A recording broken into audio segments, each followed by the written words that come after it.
আমাদেরকে আপনি সিরাতে মুস্তাকিমের পথ দেখান। আমরা সঠিক পথ খুঁজে পাই না। কোন পথে গেলে আপনাকে পাবো, কোন পথে গেলে জান্নাত পাবো, কিভাবে চললে পাবো, কোন পথে চলা উচিত না, কোনটা করা উচিত, আপনি আমাদেরকে পথ দেখায় দেন, সে পথে চালায়া দেন। সিরাতাল্লাযীনা আন'আমতা আলাইহিম, যাদের প্রতি আপনার নেয়ামত এসেছে। কারা তারা? উলাইকাল্লাযীনা আন'আমাল্লাহু আলাইহিম মিনান নাবিয়্যিনা ওয়াস-সিদ্দীকিনা ওয়াশ-শুহাদাই ওয়াস-সালিহিন ওয়া হাসুনা উলাইকা রাফীকা। যাদের নেয়ামত আল্লাহর নেয়ামত যাদের প্রতি নাজিল হয়েছে তারা হলেন কারা? নবীগণ, সিদ্দিকগণ, শহীদগণ, আল্লাহর নেককার বান্দাগণ। তাদের পথে আপনি আমাদেরকে চালান, আমরা যেন তাদের মতো জীবন গড়তে পারি। এই যে নামাজের দাঁড়িয়ে আপনি কি করলেন? দোয়া করলেন। এরপরে রুকুতে গিয়ে আবার আল্লাহর পবিত্রতা জ্ঞাপন করলেন, দাঁড়িয়ে আল্লাহর প্রশংসা করলেন, সানা এবং গুণকীর্তন করলেন, সিজদা গিয়ে আবার প্রশংসা করলেন, কিছু দূর আবার প্রশংসা করে এবার আবার উঠে বসে রব্বিগফিরলি ওয়ারহামনি ওয়াহদিনি ওয়াআফিনি ওয়ারফা'নি ওয়াজবুরনি ওয়ারযুকনি। বিভিন্ন ভাষ্য হাদিসে এসেছে, হে আমাদের রব, আপনি আমাকে ক্ষমা করুন, আপনি আমার প্রতি দয়া করুন, আপনি আমাকে রিজিক দান করুন, আপনি আমার ক্ষতিপূরণ করুন, আপনি আমার কোনো বিপদ হলে সেটার জন্য উত্তম বিকল্প দান করুন, আপনি আমাকে প্রশান্তি দান করুন, আপনি আমার মর্যাদা বৃদ্ধি করুন। অনেকগুলো দোয়া দুই সেজদার মাঝখানে। তাহলে লক্ষ্য করেন, নামাজের শুরুতে আল্লাহর কাছে আপনি প্রশংসা করে, গুণকীর্তন করে, সানা পড়ে আলহামদুলিল্লাহ, আল্লাহর প্রশংসা, রব্বুল আলামিনের স্বীকৃতি দিয়ে, মালিক ইয়াউমিদ্দিনের স্বীকৃতি দিয়ে, রহমান রহিমের স্বীকৃতি দিয়ে, তিনি ছাড়া আর কেউ নেই, আপনার যাওয়ার কোনো জায়গা নেই, সেই স্বীকৃতি দিয়ে তার কাছেই শুধু চান, সেই কথা বলে এরপরে আসল দরখাস্ত পেশ করছেন, ইহদিনাস সিরাতাল মুস্তাকিম, আল্লাহ সঠিক পথে যেন চলতে পারি। এরপরে আবার রুকুতে প্রশংসা করে, রুকু থেকে দাঁড়িয়ে আপনি সানা পড়ে, সিজদা গিয়ে আল্লাহর পবিত্রতা বর্ণনা করে, এরপরে পবিত্রতা বর্ণনা করবার মাথা তুলে আবার দোয়া, এরপরে আবার সিজদা করে, আবার দাঁড়িয়ে প্রশংসা করে, দাঁড়িয়ে আবার দোয়া। এভাবে গোটা সালাতের মধ্যে দোয়া। একেবারে শেষ বৈঠকে তো পুরাটাই দোয়া, শেষ বৈঠকটা পুরাটাই দোয়া, মাঝখানে বৈঠকটা পুরাটাই দোয়া। আত-তাহিয়াতু লিল্লাহ ওয়াস-সালাওয়াত ওয়াত-তাইয়্যিবাত, সমস্ত সালাত, সমস্ত ভালো কাজ, সকল শ্রদ্ধা নিবেদন সবগুলো আল্লাহর জন্য। আসসালামু আলাইনা ওয়া আলা ইবাদিল্লাহিস সালিহিন, শান্তি আমাদের প্রতি, আল্লাহর নেককার বান্দাদের প্রতি নাজিল হোক, দোয়া।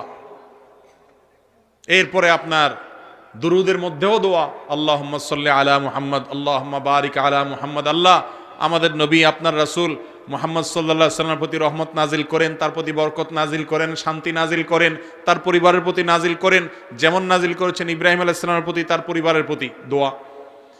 এরপর দোয়ায়ে মাসুরাতে কি পড়েন?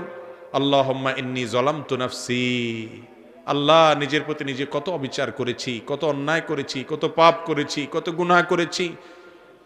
আল্লাহ, আল্লাহুম্মা ইন্নী যালামতু নাফসি যুলমান কাসীরা, কত অপরাধ, অনেক অপরাধ করেছি। ওয়ালা ইয়াগফিরুয যুনুবা ইল্লা আনত, আল্লাহ আপনি ছাড়া কেউ মাফ করবে না, মাফ করার ক্ষমতা কারণ নাই।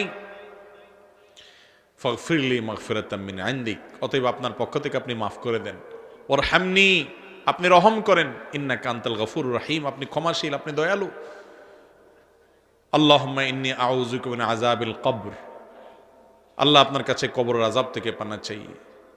ওয়া আউযু বিকা মিন আযাবিন নার, এবং জাহান্নামের আযাব থেকে আপনার কাছে পানা চাই। ওয়া আউযু বিকা মিন ফিতনাতিল মাহইয়া ওয়াল মামাত, জীবন এবং মরণের ফিতনা থেকে আপনার কাছে পানা চাই। ওয়া আউযু বিকা মিন শাররি ফিতনাতিল মাসীহিদ দাজ্জাল, দাজ্জালের ফিতনা থেকে আপনার কাছে পানা চাই। কিয়ামতের আগের বড় ফিতনা হিসাবে আবির্ভূত হবে, বহু মানুষ বেঈমান হয়ে যাবে দাজ্জালকে দেখে, তার কারিশমা দেখে, ভেলকি দেখে। সে সময় যেন আমি বেঁচে থাকলে তার ফিতনাতে ঈমান হারা না হই। তাহলে নামাজের শেষে পুরো বৈঠকে আপনি দোয়া করলেন, দাঁড়িয়ে দোয়া করলেন, দুই সিজদার মাঝখানে দোয়া করলেন। এই জন্য সালাত শব্দের অর্থই কি? দোয়া। ঈমানদারের সারা জীবন হলো আল্লাহর কাছে দোয়ার মাধ্যমে নৈকট্য অর্জন লাভ করার সুবর্ণ সুযোগ। দোয়া হলো ঈমানদারের সবচেয়ে বড় অস্ত্র, সবচেয়ে বড় হাতিয়ার। আপনার সমস্ত দুয়ার বন্ধ হয়ে গেছে, কেউ আপন নাই, কাউকে আপন মনে হয় না, আপনি আল্লাহর কাছে দোয়ার জন্য দুই হাত মেলে ধরুন। আপনি ভোর রাতে উঠে যান, তাহাজ্জুদে দাঁড়িয়ে যান, চোখের পানি ফেলেন, আল্লাহর সাথে একটু কথা বলেন, সিজদায় গিয়ে আল্লাহর সাথে কথা বলেন। আল্লাহর চাইতে আপনার কেউ নাই। ভাইরা আমার, আমরা নিজেদের প্রতি নিজেরা যতটা আপন, নিজেদের প্রতি নিজেরা যতটা দয়ালু মায়ালু, আমাদের রব আমাদের প্রতি তার চাইতে অনেক বেশি মায়ালু। আল্লাহ রাব্বুল আলামিন এরপরও আমাদেরকে পরীক্ষা নেন, অনেক সময় আমাদেরকে কষ্ট দেন। সবর করতে পারলে তার বিনিময়ে মহা পুরস্কার রেখেছেন। এই দোয়া আল্লাহ রাব্বুল আলামিন বান্দার জন্য সবচেয়ে বড় সুযোগ দিয়েছেন। দোয়াটাকেই ইবাদত বলেছেন হাদিসে নবী করিম সাল্লাল্লাহু আলাইহি ওয়াসাল্লাম, আদ-দুআউ হুয়াল ইবাদা, দোয়াটাই কি ইবাদত, দোয়াই হলো ইবাদত, ইবাদতের মগজ সার। কিন্তু সে দোয়া আজ আমাদের মাঝে নাই। আমরা দোয়া করাইতে পছন্দ করি, দোয়া করতে পছন্দ করি না। দোয়ার তিনটা ভার্সন আছে, একটা হলো দোয়া করা, আরেকটা হলো দোয়া চাওয়া, আরেকটা হলো দোয়া করানো। কয়টা ভার্সন হলো? তিনটা। দোয়া করা হলো আপনি আল্লাহর কাছে চাইলেন, এটা হলো দোয়া করা। দোয়া চাওয়া হলো ভাই আপনি আমার জন্য দোয়া করেন, আমি শরীরটা ভালো না, ভালো যাচ্ছে না আমার, আপনি আমার জন্য দোয়া করেন। আমি বিপদগ্রস্ত, আমার জন্য দোয়া করেন। আমার বাবার জন্য দোয়া করেন, তিনি মারা গেছেন। আমার মা অসুস্থ, তার জন্য দোয়া করেন। তাকে নেককার মনে হয়, যে কোনো ইমানদার যে কোনো নেককারের কাছে দোয়া চাইলেন, এটা জায়েজ আছে। নবী করিম সাল্লাল্লাহু আলাইহি সাল্লামের কাছে সাহাবীরা দোয়া চাইতেন, সাহাবীরা একে অন্যের কাছে দোয়া চাইতেন। কারোর কাছে দোয়া চাওয়াতে কোনো দোষের কিছু নাই। তাহলে দোয়া করা এটা তো মূল কাজ, করতেই হবে। আর দোয়া চাওয়াটাও জায়েজ আছে। আরেকটা অপশন হলো দোয়া করানো। করানো বুঝেন কোনটা? করানো মানে হলো যেটাতে পয়সা খরচ হয়, সহজ বাংলায়। দোয়া করানো মানে কি? যে দোয়াতে কি হয়, বাজেট লাগে। বাজেট, দোয়া করাইতে বাজেট লাগে না? যেমন দোয়া করাইতে জিলাপি লাগবে, মিষ্টি লাগবে, হ্যাঁ, নাস্তার প্যাকেট লাগবে, হুজুরের হাদিয়া লাগবে, আগরবাতি লাগবে, তারপরে আপনার গোলাপ জল লাগবে, বাজেট লাগবে। বাজেট ছাড়া সাধারণত দোয়া হয় না, সাধারণত হয় না। তো এই যে দোয়া করানো, অর্থাৎ কন্ট্রাক্টারি দিয়ে দোয়া করানো, এটার শিক্ষা নবী করিম সাল্লাল্লাহু আলাইহি সাল্লাম দেন নাই। দোয়াটা আল্লাহর কাছে চাইতে হবে নিজে, করতে হবে নিজে, অথবা কারোর কাছে চাইতে হবে করানো। বিশেষ করে মুর্দার জন্য দোয়া করানো, মা বাবা দুনিয়া থেকে গেছেন তাদের জন্য দোয়া করানো আমাদের সমাজে আছে না নেই? শুধু আছে নাকি, এমন শক্তভাবে আছে যে নামাজ পড়ুক আর না পড়ুক, মা বাপ মারা গেলে দোয়াটা করাইতে মিস করে না। ঠিক না বে ঠিক? নামাজ পড়ার গুরুত্ব বেশি না দোয়া করানোর গুরুত্ব বেশি?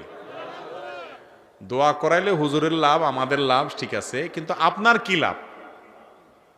আপনার কি লাভ? বিশেষ করে আপনার মৃত মা বাবার জন্য দোয়া করে, মুর্দার জন্য দোয়া করে, আর খেরাতে পরকালীন কোনো বিষয়ের জন্য দোয়া করে টাকা নেওয়া সারা দুনিয়ার উলামাদের ঐক্যমতে জায়েজ নাই। তাহলে এই নাজায়েজ পদ্ধতিতে দোয়া করাইলে সে দোয়া কি কবুল হবে নাকি উল্টা গুনাহ হওয়ার সম্ভাবনা আছে? কিন্তু আমাদের সমাজে সেটা খুব বেশি সুপ্রতিষ্ঠিত। ঠিক না বে ঠিক? জীবনে মুসলমানের নামগন্ধ তার শরীরে নাই, জীবনে নাই, কিন্তু বাপ মরছে, মা মরছে, চল্লিশা, কুলখানি, 7 দিনা, দোয়ার অনুষ্ঠান পত্রিকায় দিয়া বিভিন্নভাবে শামিয়ানা টাঙ্গাইয়া হইলেও করে। ঠিক না বে ঠিক? আহা, আমরা মুসলমানরা আজকাল ইসলামকে বেশিরভাগ ক্ষেত্রেই বুঝতে ভুল করি। আমার বাবা মারা গেছেন, মা মারা গেছেন, আমি আল্লাহর কাছে চোখের পানি ফেলে দোয়া করব। অন্যদের কাছে দোয়া চাইব, টাকা দিয়া, লোক ভাড়া নিয়া দোয়া করানোর শিক্ষা ইসলাম দেয় না, আর এইভাবে দোয়া হয়ও না। আপনি আমাকে টাকা বাড়াই দিলে হয়তো আমার চোখে পানি একটু বেশি আসবে, এটা ঠিক, কিন্তু ওই পানিয়ে আপনার মা বাবার কোনো উপকারে আসবে? কারণ এই পানি আল্লাহর ভয়ে না, ওইটা টাকার মায়ায়। ঠিক না বে ঠিক? চট্টগ্রামের দিকে কোথাকার জানি একবার একটা কাগজ দেখছিলাম, দোয়ার রেট লেখা আছে, দোয়ার রেট আছে যে 50 টাকা দিলে শুধু সংক্ষেপে, শুধু হাত উঠানো নামানো, সংক্ষেপে আরবিতে দোয়া হবে শুধু। 100 টাকা দিলে কিছু সময় লাস্টিং হবে, কিছু বাংলা দোয়াও সাথে অ্যাড হবে। আর 500 টাকা দিলে জম্পেশ একটা দোয়া হবে, সেখানে চোখের পানি পড়বে, কান্নাকাটি হবে, লম্বা চড়া সময় পাবে। আপনি কোন আইটেমের দোয়া চান?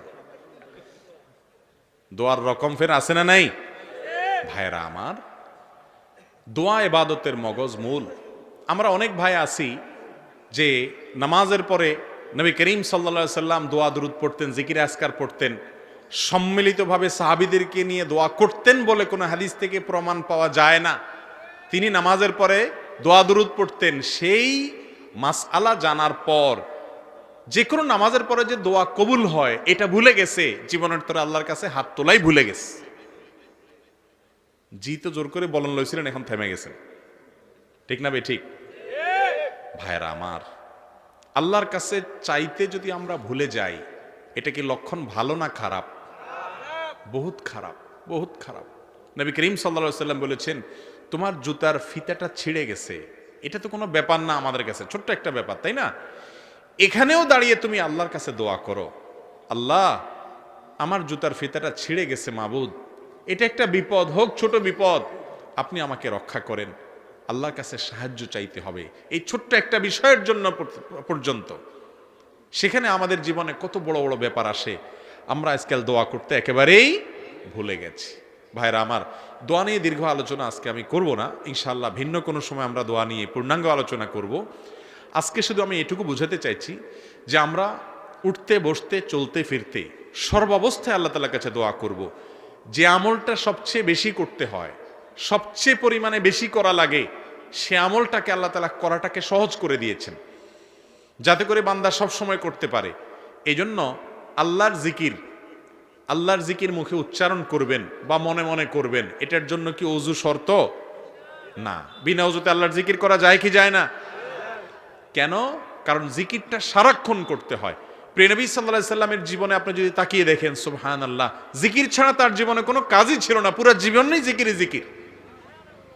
ঘর থেকে বের হচ্ছেন বিসমিল্লাহ, ঘরে প্রবেশ করছেন বিসমিল্লাহ, ঘুমাইতে যাচ্ছেন দোয়া, ঘুম থেকে উঠে দোয়া, ঘুম ভেঙে গেছে দোয়া, টয়লেটে ঢুকতেছেন আল্লাহর নাম নেওয়া দোয়া, টয়লেট থেকে বের হচ্ছেন আল্লাহর নাম নেওয়া দোয়া, রাতে শোয়ার আগে অনেক দোয়া, সকালে দোয়া, সন্ধ্যায় দোয়া, বাজারে ঢুকতে দোয়া।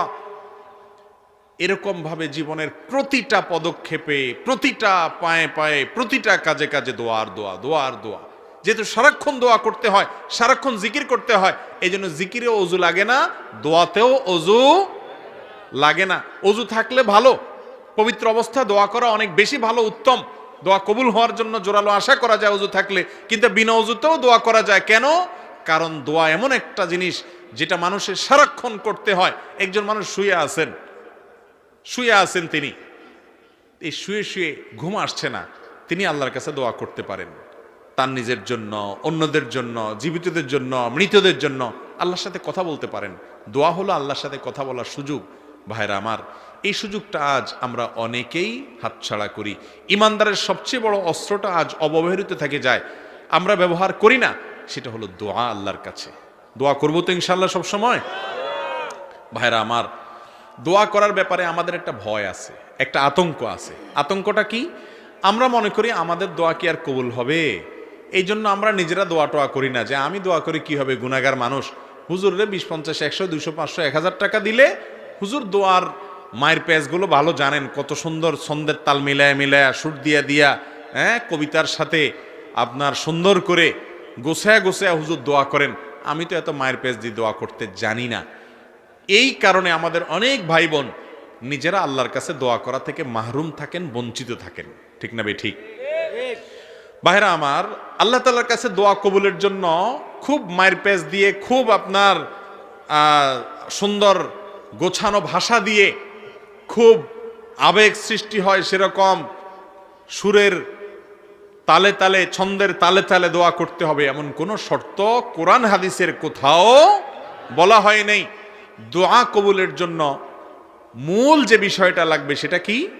নবী করিম সাল্লাল্লাহু আলাইহি সাল্লাম বলেছেন, লা ইয়াজালু ইউস্তাজাবু লিল আবদ, বান্দার দোয়া ততক্ষণ পর্যন্ত কবুল হতেই থাকে, কখনো দোয়া ফেরত দেওয়া হয় না।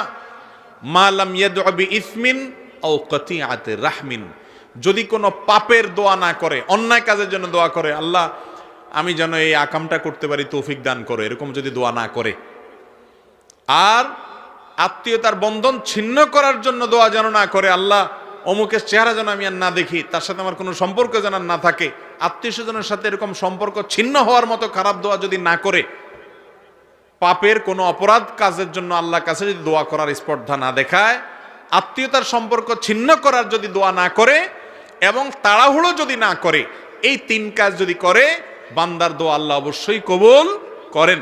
আরেকটা সম্পূরক শর্ত হলো দোয়া কবুলের জন্য হালাল উপার্জন।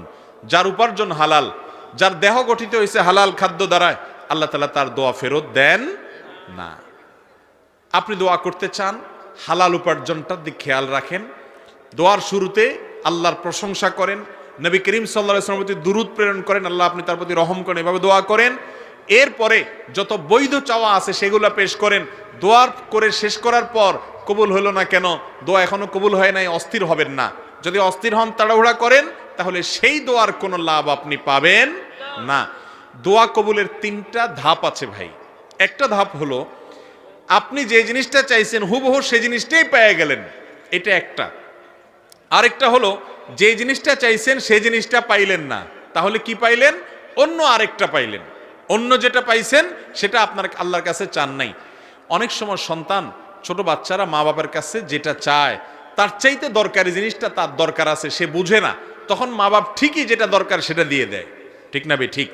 ঠিক একইভাবে আমরা আল্লাহর কাছে একটা জিনিস চাই, অনেক সময় মনে করি এটা পাইলে মনে হয় সুখের সাগরে ভাসবো, এর চাইতেও দরকারি একটা জিনিস আমার দরকার, সেটা আমার মাথায় নাই। আল্লাহ তাআলা দেখা যায় আমার ওই দোয়াটা কবুল না করে, অর্থাৎ যেটা চাইছি সেটা না দিয়ে তার চেয়ে দরকারি একটা দেয়। এটাও এক প্রকারের দোয়া কবুল। দোয়া কবুলের 3 নম্বর ধাপ হলো আমরা আল্লাহর কাছে দোয়া করলাম, দুনিয়াতে কিছুই পাবো না, কিন্তু এই দোয়াটার বিনিময়ে আখিরাতে একটা পুরস্কার জমা হবে।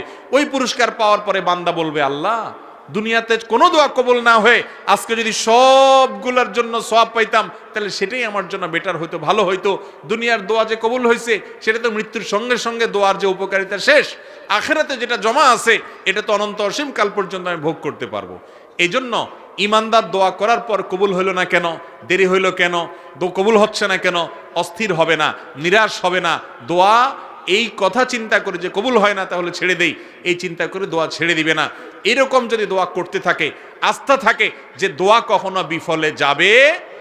আপনার যদি হালাল উপার্জন থাকে, আপনি যদি হালাল বক্ষণ করে দোয়া করেন, আপনি যদি আল্লাহর কাছে হারাম কোনো দোয়া না করেন, আপনি যদি দোয়া করার পরে হুলস্থুল না করেন কবুল হলো না কেন এই কথা বলে, আপনি যদি আল্লাহর কাছে কায় মনোবাক্যে অন্তরের গভীর থেকে বিনয়ের সাথে, মনোসংযোগের সাথে, খুশুর সাথে, আন্তরিকতার সাথে আল্লাহর কাছে যদি দোয়া পেশ করেন, দোয়াতে যদি নবী সাল্লাল্লাহু আলাইহি ওয়াসাল্লাম দুরূদ পেশ করেন, আল্লাহর প্রশংসা করেন, আপনার ওই দোয়া গুলি মিস হলেও মিস হওয়ার কোনো কারণ নাই। আপনি দোয়ার উপকারিতা বা ধাক্কা অনেক সময় অনেক পরে দেখবেন, অনেক পরে দেখবেন। আল্লাহর বিভিন্ন নবী রাসূলদের দোয়ার কথা এই কোরআনে আছে। আল্লাহ রাব্বুল আলামিন উল্লেখ করেছেন, হয়তো কখনো কেউ দোয়া করেছেন কবুল হয়েছে অনেক পরে এসে, আছে না নাই? আমরাও নিজেরা যখন দোয়া করি খেয়াল করবেন, শেখ শারাবি রাহিমাহুল্লাহ তিনি একটি কথা বলতেন যে আমরা অনেক সময় দোয়া করার পর দেখা যায় দোয়া করছি আরো 10 বছর আগে, এরপরে আমি ছেড়েও দিছি দোয়া, ভুলেও গেছি দোয়া যে করছি, 10 বছর পরে সেই জিনিসটা পেয়ে গেছি যেটা আমি 10 বছর আগে আল্লাহর কাছে চাইছিলাম। এরকম অনেক সময় হয় কি হয় না? আমরা ভুলে যাই কিন্তু আমাদের মালিক ভুলেন না। এই জন্য বুদ্ধিমান ইমানদার দোয়া করতে থাকবে, দোয়া করতে থাকবে। মানুষের কাছে কিছু চাইলে সে নাখোশ হয়, নারাজ হয়। আল্লাহ রাব্বুল আলামিন এর উল্টা ভাই খুশি হবেন, সন্তুষ্ট হবেন। ডিপ্রেশনে ভুগছেন, পেরেশানিতে আছেন, খুব বেশি দুশ্চিন্তে আছেন, কোনো কিছু ভালো লাগছে না, আল্লাহর সাথে একটু কথা বলেন। আল্লাহ আপনি আমার সৃষ্টিকর্তা, আপনি আমার মালিক, আপনার কাছে আমার ফিরে যেতে হবে। আপনার কত অবাধ্য হয়েছি, কত নাফরমানি করেছি, কত সীমালঙ্ঘন করেছি, কত নির্দেশ অমান্য করেছি, কত নিষেধ লঙ্ঘন করেছি। আল্লাহ এগুলোর জন্য পাকড়াও করলে আমার কোনো উপায় থাকবে না।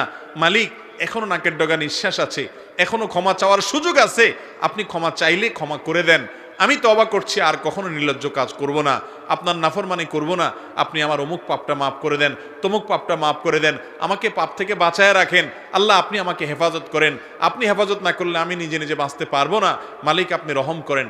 আল্লাহর সাথে একটু কথা বলেন। আল্লাহর কসম, সালহাতু সঙ্গে বুদি দিল খারাস আজমুদে এক জামানা খাকে বাস। পাথর হয়ে বহুদিন ছিলেন ভাই, একটু আল্লাহর সাথে কথা বলেন, চোখের পানি ফেলেন, দোয়া করেন। বিশেষ করে ভোর রাতের দোয়া, ভোর রাতের দোয়া, এটা গুলে মিস হলে মিস হয় না ভাই।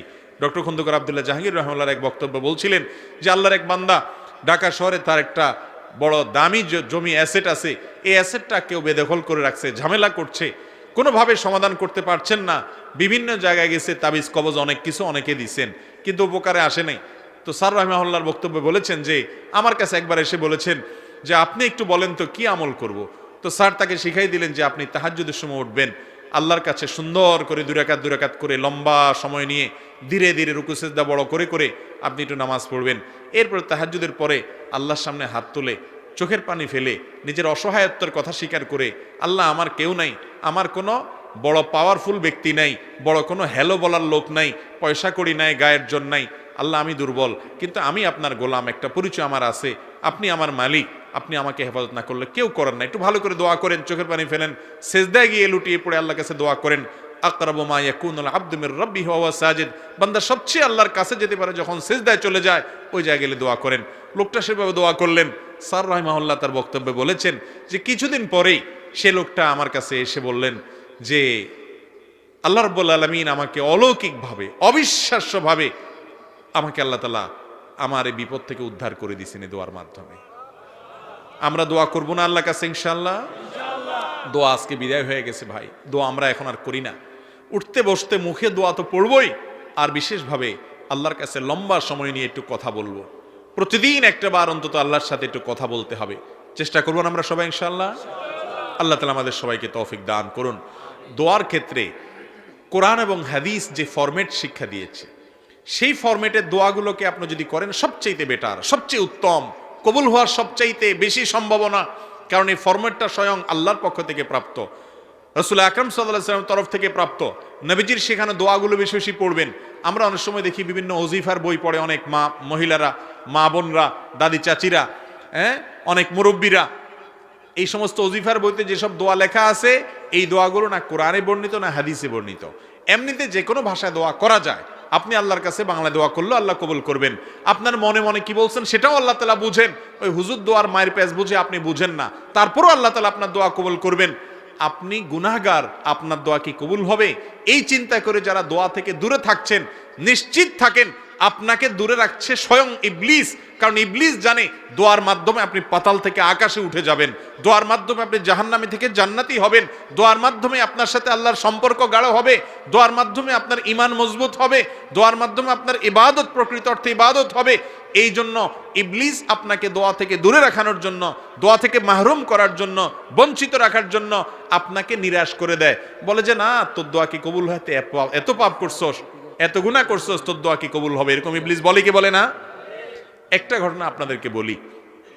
মিস্টার ইবলিস, শয়তান, সে যত খারাপ, আমরা কেউ কি এত খারাপ হইতে পারবো? কথা বুঝেন নাই?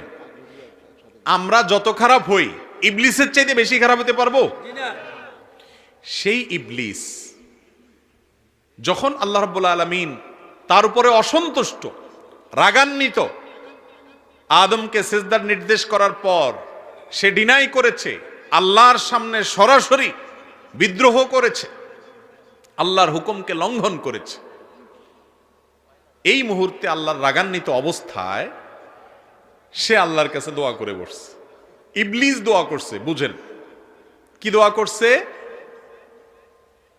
যে আল্লাহ আমাকে আনজিরনি ইলা ইয়াউমি ইউবআসুন, আল্লাহ আমাকে সুযোগ দেন, আমার হায়াতটা বাড়ায় দেন, কিয়ামত পর্যন্ত যেন মরণ না হয়, শয়তানি যাতে কিয়ামত পর্যন্ত করতে পারি, হায়াতটা বাড়ায় দেন। এ দোয়া কে করছে? ইবলিসে। কার কাছে করছে? কোন টাইমে করছে? আল্লাহর রাগের সময়। আল্লাহর অবাধ্য হয়েছে, সামনে বেয়াদবি করেছে, হুকুম লঙ্ঘন করেছে। আল্লাহ তাআলা তো চাইলে তাকে চরম শাস্তির মধ্যে তখনই ফেলতে পারেন। ওই রাগের মুহূর্তে পর্যন্ত আল্লাহর কাছে সে দোয়া করে বসছে। মজার বিষয় হলো সাথে সাথে আল্লাহ দোয়া মঞ্জুরও করছেন।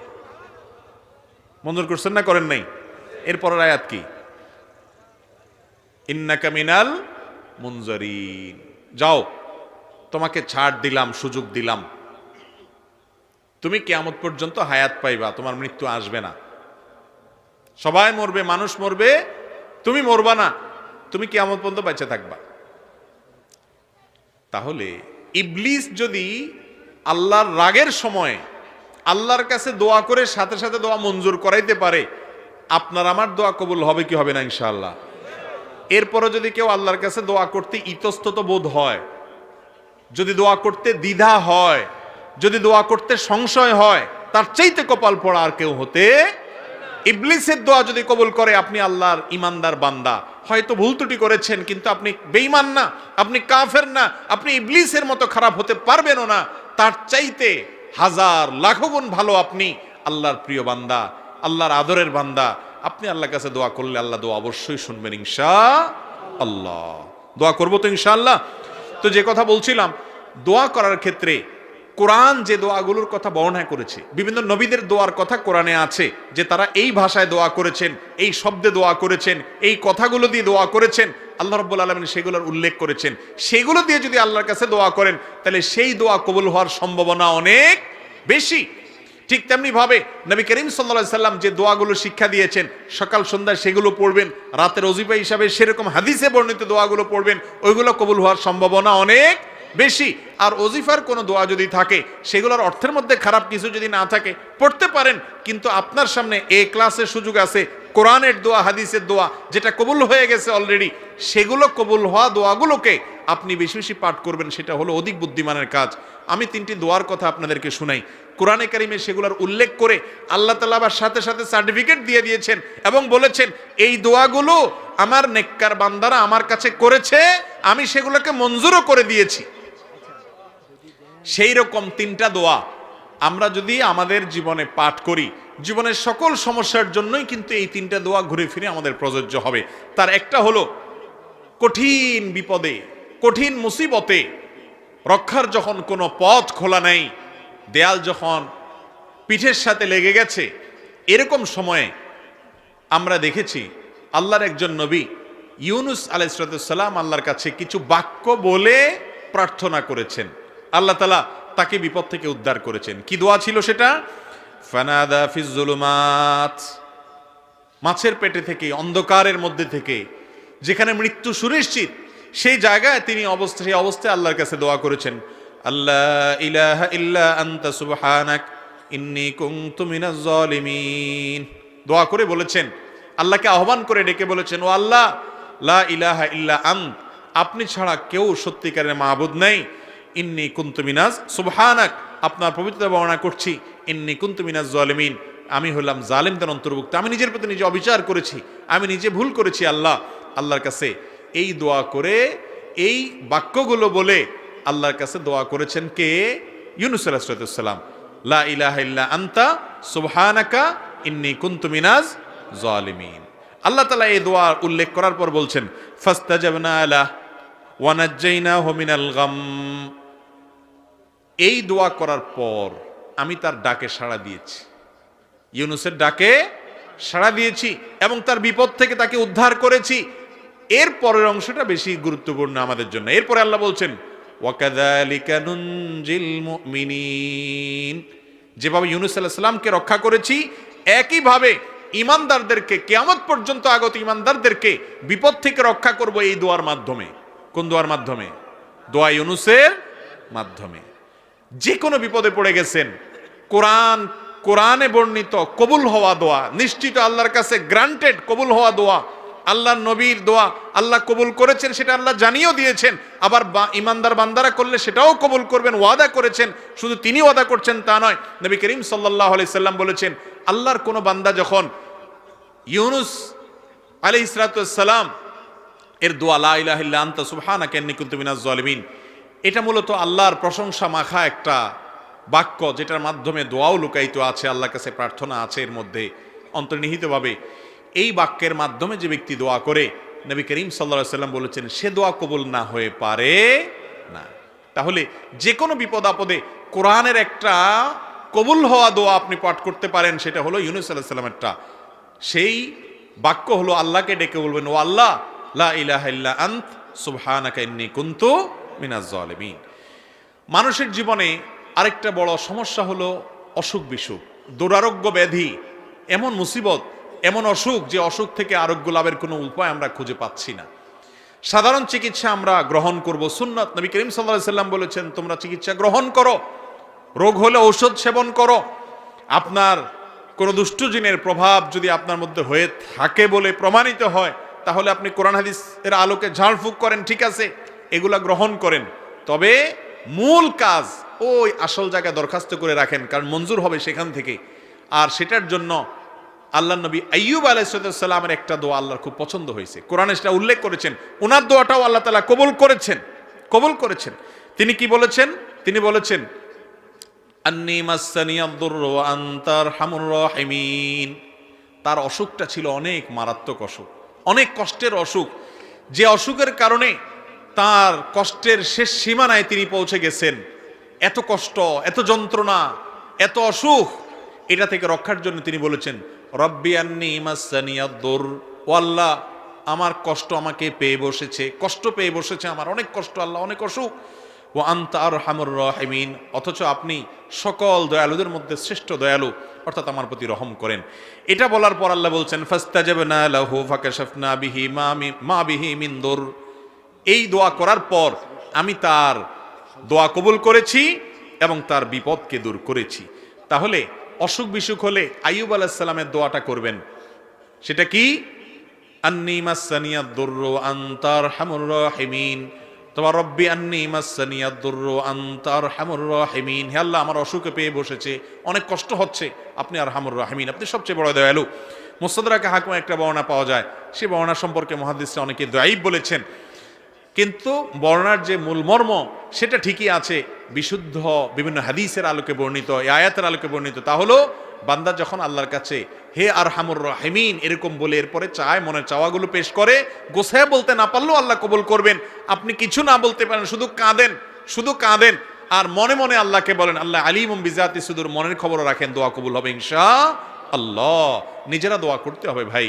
আপনার ঘরবাড়ি উদ্বোধন করবেন, গাড়ি উদ্বোধন করবেন, যাই করবেন, সব কিছুতে ওই দোয়ার জন্য হুজুর ভাড়া করতে হবে, এই নির্দেশ কোরআন হাদিস কোথাও দেয় নাই। বরং আলেমদের কাছে দোয়া চাইবেন, ঠিক আছে, কিন্তু নিজের দোয়াটা নিজে আল্লাহর কাছে পেশ করবেন। চেষ্টা করবো না ইনশাআল্লাহ। আরেকটা দোয়া হলো নিঃসন্তান মানুষের দোয়া, সন্তান হচ্ছে না, আল্লাহর কাছে এই কষ্ট দূর করার জন্য আপনি দোয়া করলেন। তো কোরআনে একটা মাকবুল মুস্তাজাব, আল্লাহর কাছে কবুল হওয়া গ্যারান্টেড দোয়ার নজির আমরা পাই। আল্লাহ নবী জাকারিয়া আলাইহিস সালাম তিনি আল্লাহর কাছে দোয়া করেছেন, কি বলে?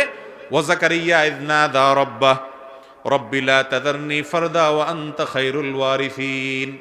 আর জাকারিয়া আলাইহিস সালাম তিনি আল্লাহকে ডেকে বলেছেন রব্বি, আমার রব, লা তাযারনি ফারদা, আমাকে একা রেখেন না, ছেলে নাই মেয়ে নাই নিঃসন্তান এরকম একা রাখিয়েন না, ওয়া আনতা খায়রুল ওয়ারিসিন। আল্লাহর কাছে এরকম দোয়া করেছেন। আল্লাহ বলেছেন ফাস্তাজাবনা লাহ, এই দোয়া করার পর আমি তার দোয়া কবুল করেছি। ওয়া ওয়াহাবনা লাহু ইয়াহইয়া, এরপরে এই দোয়ার মাধ্যমে আমি তাকে ইয়াহইয়া নামক সন্তান দিয়েছি। তাহলে জীবনে যে কোনো কমন বিপদে, শত্রুতা, বিপদ, মুসিবত, দেয়ালে পিঠ ঠেকে গেছে, ইউনূস আলাইহিস সালামের দোয়া পড়বেন, লা ইলাহা ইল্লা আনতা সুবহানাকা ইন্নী কুনতু মিনাজ জালিমিন, আল্লাহকে ডেকে এগুলো বলবেন। আর অসুখ বিসুখ হচ্ছে, দুরারোগ্য ব্যাধি অথবা যে কোনো রোগ হয়েছে, ছোট হোক বড় হোক, আইয়ুব আলাইহিস সালামের দোয়া করবেন, আন্নী মাসসানিয়াদ-দুররু ওয়া আনতা আরহামুর রাহিমিন। আর যে কোনো মানুষ নিঃসন্তান অথবা সন্তান হচ্ছে, মনে মতো হচ্ছে না, ছেলে হচ্ছে, মেয়ে হচ্ছে না, আল্লাহর কাছে দোয়া করবেন জাকারিয়া আলাইহিস সালামের দোয়া। সেটা কি? রব্বি লা তাযারনি ফারদা ওয়া আনতা খায়রুল ওয়ারিসিন। এই তিন দোয়ার পরে আল্লাহ বলেছেন আমার নবীরা অমুক অমুক এভাবে, আমার আল্লাহ বলেছেন তার বান্দাদের এই দোয়ার পরে ফাস্তাজাবনা লাহ, আল্লাহ তাআলা তাদের দোয়া কবুল করেছেন। অতএব কোরআনে কবুল হওয়া ফরম্যাট এই তিনটা দোয়া যদি আমরা করি, জীবনের সকল সমস্যায় কোরআন বর্ণিত দোয়া আমরা আল্লাহর কাছে করার সুযোগ পেলাম। চেষ্টা করব না ইনশাআল্লাহ? আল্লাহ তাআলা আমাদের সবাইকে কোরআন এবং হাদিসের আলোকে বিশুদ্ধ পদ্ধতিতে আল্লাহর কাছে দোয়া করার তৌফিক দান করুন। আমাদের সন্তান না হলে আমরা মাজারে যাব না, আল্লাহর কাছে দোয়া করব? মাজারওয়ালা নিজে কার কাছে মুখাপেক্ষী? আল্লাহর কাছে মুখাপেক্ষী। তাইলে আমরা কি মাজারওয়ালার কাছে যাব, নাকি মাজারওয়ালা, মাজারে যিনি শায়িত আছেন তিনি যার কাছে চান আমরাও তার কাছে চাইব? আল্লাহ বলেছেন উদউনি, তোমরা আমার কাছে দোয়া করো, আস্তাজিব লাকুম, আমি তোমাদের দোয়া কবুল করব। আল্লাহ ওয়াদা করেছেন, গ্যারান্টি। আর আমরা যাচ্ছি ওই মাজারে দোয়া চাইতে।